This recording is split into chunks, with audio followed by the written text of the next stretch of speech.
राजा और जादूगर की लड़की का विवाह हो जाता है। जादूगर की लड़की सुदक्षिणा एक रानी और राजा की पत्नी बन जाती है। रात में सुदक्षिणा 16 श्रृंगार कर सुहाग सेज पर बैठकर राजा का इंतजार करती हैं। जब राजा विकराल सिंह अपने कमरे में आया और दुल्हन के रूप में सजी हुई जादूगर की लड़की को देखा तो वो उसकी खूबसूरती का कायल हो जाता है। पर तभी उसका ध्यान दीवार पर लगी उसकी पत्नी की तस्वीर की तरफ चला गया। उसको देखते ही राजा गुस्से में तमतमा गया। उसकी सभी यादें ताजा हो गईं। राजा को औरतों की बेवफाई याद आ जाती है, पर राजा के दिल के एक कोने में सुदक्षिणा के साहस, उसकी सादगी और रूप को देखते हुए उसके लिए एक अलग ही जगह या कहे इज्जत बन गई थी। राजा ने गुस्से से सुदक्षिणा से कहा, तुमने यह बेवकूफी वाली हरकत क्यों की, ये जानते हुए भी कि कल सुबह तुम्हें हम कत्ल करवा देंगे। नवविवाहिता रानी बड़े ही शिष्टाचार और आदर के साथ बोली, मेरे स्वामी, ये फैसला तो उस ऊपर वाले ने किया है और उसका फैसला मुझे हर हाल में मंजूर है। राजा बोला, सुबह तुम्हारे साथ क्या होगा ये जानते हुए भी। रानी सुदक्षिणा बोली, महाराज, मैं अच्छी तरह जानती हूँ कि सुबह होते ही आप मुझे मरवा देंगे, लेकिन उससे पहले मेरे पास आज की पूरी रात है और मोहब्बत की खुशी को लंबाई से नहीं नापा जाता बल्कि उसकी गहराई देखी जाती है। राजा बोला, तुम्हारी इन दिल फरेब बातों का मेरे ऊपर कोई असर नहीं पड़ने वाला। रानी सुदक्षिणा बड़े स्नेह और मर्यादा के साथ बोली, हे स्वामी, मैं एक रात के लिए ही सही पर आपकी पत्नी तो हूँ, इस नाते इस रात पर मेरा पूरा हक है। सुबह जो आपको करना है आप कर लीजिए। बोली, महाराज, पर अभी के लिए अपने इस गुस्से को त्याग दीजिए और थोड़े शांत हो जाएं। रानी सुदक्षिणा की बात सुन राजा का क्रोध ठंडा पड़ जाता है और वो आराम से कमरे में रखी एक कुर्सी पर बैठ जाता है। रानी सुदक्षिणा बोली, महाराज, आज की रात आपका दिल बहलाने के लिए मैं आपको क्या सुनाऊं? कोई किस्सा सुनाऊं, कोई शेर और शायरी सुनाऊं या फिर कोई गाना सुनाऊं? राजा बोला, तुम मेरी एक रात की पत्नी हो और इस रात पर तुम्हारा पूरा हक है। चलो तुम कोई किस्सा सुना दो। रानी बड़े अदब से राजा को जी महाराज कह एक किस्सा सुनाना शुरू कर देती है। एक व्यापारी था,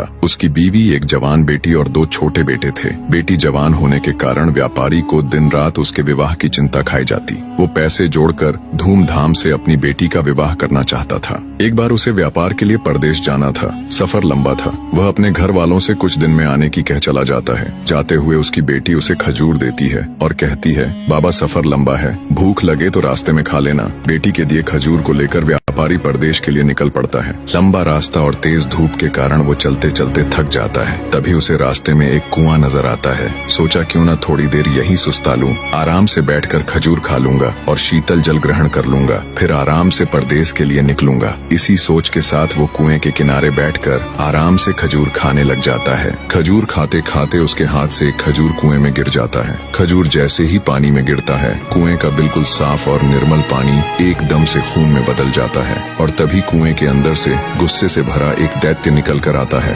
राक्षस की आंखें लाल थीं और उसके हाथों में धार धार तलवार थी। ये सब देख व्यापारी की सिट्टी पिट्टी गुम हो जाती है। मारे भय के वो थर थर कांपने लगता है। दैत्य गुस्से से उस व्यापारी से कहता है, मैं तुम्हें छोड़ूंगा नहीं, अपनी तलवार से तुम्हारे टुकड़े टुकड़े कर दूंगा। व्यापारी पहले ही डरा हुआ था। ये बात सुन वो भय से कांपने लग जाता है और कहता है, हे दैत्य, मैंने तुम्हारा क्या बिगाड़ा है? तुम मुझे क्यों मारना चाहते हो? दैत्य बोला, ए आदमजात, तुमने जो खजूर कुएं में फेंका वो मेरे मासूम बच्चे की हलक में जाकर फंस गया, जिससे उसकी मृत्यु हो गई। व्यापारी बोला, माफ करे दैत्यराज, मुझे आपका बेटा कहीं नजर नहीं आया और वो खजूर मुझसे गलती से कुएं में गिर गया। दानव गुस्से से बोला, हम राक्षस तुम आदमियों को नजर नहीं आते? तुम्हें खजूर खाते हुए एहतियात बरतनी चाहिए थी। अब तुम्हारी मृत्यु निश्चित है, नादानी में हो या जानबूझकर। गुनाह तो गुनाह होता है। अब मैं तुम्हारे टुकड़े कर अपने बेटे की मृत्यु का बदला लूंगा। खून के बदले खून, यही इंसाफ है। आखिर व्यापारी बेचारा मजबूर होकर बोला, हे राक्षस राज, अगर मुझे मारने से तेरा बदला पूरा हो जाएगा तो मुझे मंजूर है, पर मेरी एक शर्त है। राक्षस बोला, कैसी शर्त? व्यापारी भारी हृदय के साथ बोला, मेरे ऊपर अभी बहुत सी जिम्मेदारियां हैं। मैंने लोगों से कर्ज ले रखा है, वो कर्ज अदा करना है और अपनी जवान बेटी की शादी करनी है। एक बार ये जिम्मेदारियां पूरी कर दूं,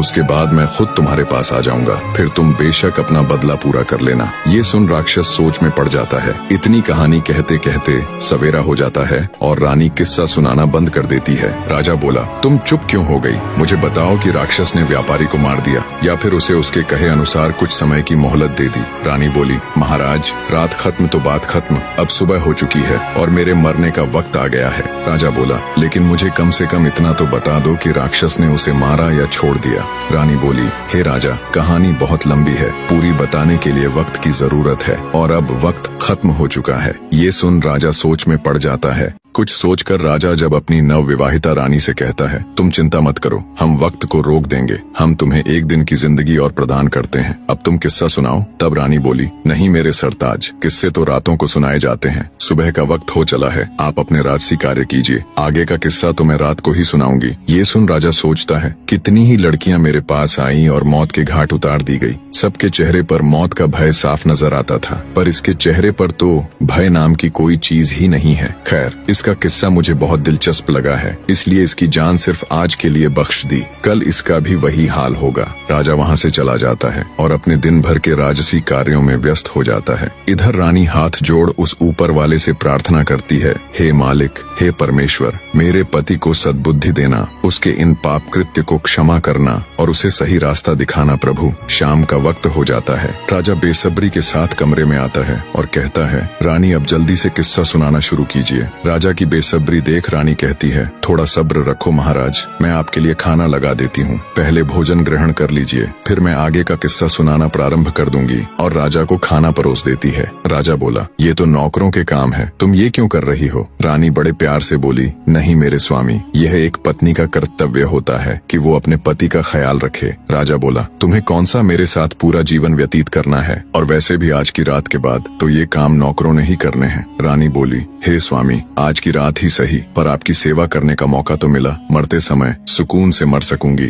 जितना भी समय मिला अपने पति की सेवा तो की। ये सुनकर राजा के दिल को बहुत सुकून मिला, लेकिन तभी उसको अपनी बीवी की बेवफाई याद आ गई। राजा गुस्से से बोला, ये फालतू की बातें मुझसे न करो और जल्दी से किस्सा सुनाना शुरू करो। राजा की बात सुन रानी किस्सा सुनाना शुरू कर देती है। व्यापारी की बात सुन थोड़ी देर विचार कर दैत्य बोला, अगर मैं तुम्हें कुछ समय की मोहलत दे दूं तो क्या गारंटी है कि तुम वापस आओगे? व्यापारी बोला, हे राक्षस राज, उस ऊपर वाले की कसम खाकर कहता हूँ कि मैं अपने कामों को अंजाम देकर यहाँ जरूर आऊंगा और खुद को तुम्हारे हवाले कर दूंगा, मेरा विश्वास करो। दैत्य बोला, ठीक है, मैं तुम्हें 40 दिन की मोहलत देता हूँ। व्यापारी दैत्य का शुक्रिया करते हुए अपने घर की तरफ चल देता है। कुछ दिन के सफर के बाद वो अपने घर पहुँच जाता है। व्यापारी को घर आया देख उसके बीवी बच्चे खुश हो जाते हैं। उसकी पत्नी कहती है, स्वामी, आप थक गए होंगे, हाथ मुंह धो ले, मैं अभी आपके लिए खाना लगाती हूँ। इस बार पता नहीं क्यों मेरा दिल बहुत घबरा रहा था, शुक्र है उस ऊपर वाले का, आप सही सलामत घर आ गए। बीवी के मुख से ये बातें सुन अंदर ही अंदर व्यापारी का हृदय पीड़ा से तड़प उठा। सोचा, जब हमेशा के लिए जाऊंगा तो मेरे बीवी बच्चों का क्या होगा? व्यापारी ने कागज के अंदर अपनी जिंदगी के बचे हुए दिन लिखे होते हैं। धीरे धीरे समय निकलता जा रहा था और व्यापारी के जिंदगी के दिन भी।